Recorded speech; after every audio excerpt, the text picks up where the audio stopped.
often do you get a nice long hug? Some people hug a lot, some shy away from physical contact, and most are probably somewhere in the middle. Wherever you are on the hug spectrum, in this video, I'd like to share how to get huggier, how to give a good hug, and how hugs improve your overall well-being. The power of a good hug is not to be underestimated. As a professional, I don't hug my clients, but in my personal life, I've always been a bit of a hugger.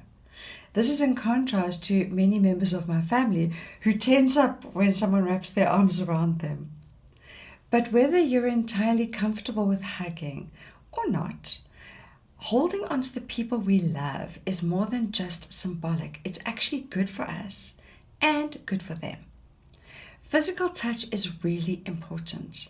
It's well known, in fact, that physical touch has great healing power and can be measured through MRIs and other laboratory tests.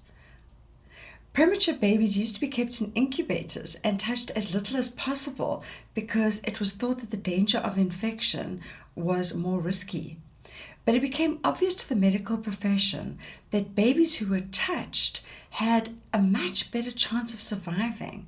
And that was touched and hugged and held by their parents, but also by anyone who cared enough to touch them lovingly. In other words, babies would literally die when they weren't held and hugged.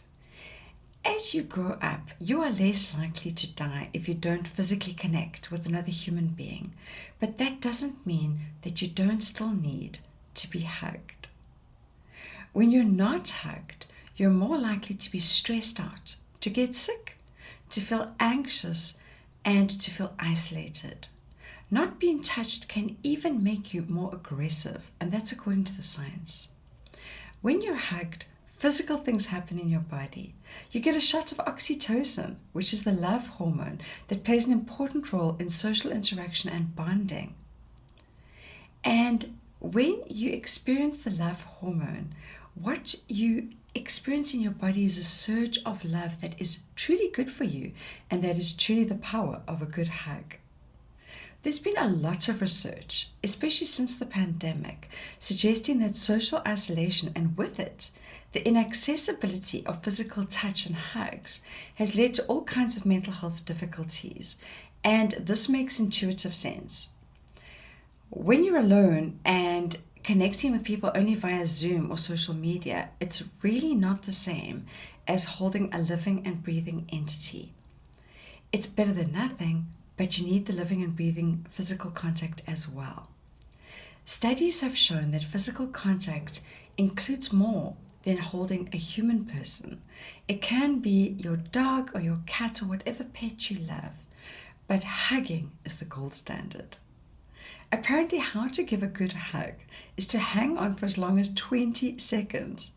But if you can't handle that long of a hug, which most people probably can't, the important thing is to remember to add more hugs to your day. So how can you add more hugs to your life? Number 1, experiment with hugging more. Number 2, try hugging more often. Number 3, hug for longer. Hugging is good for you. You need to do it more and do it more often. Now, get out there and get your hug on.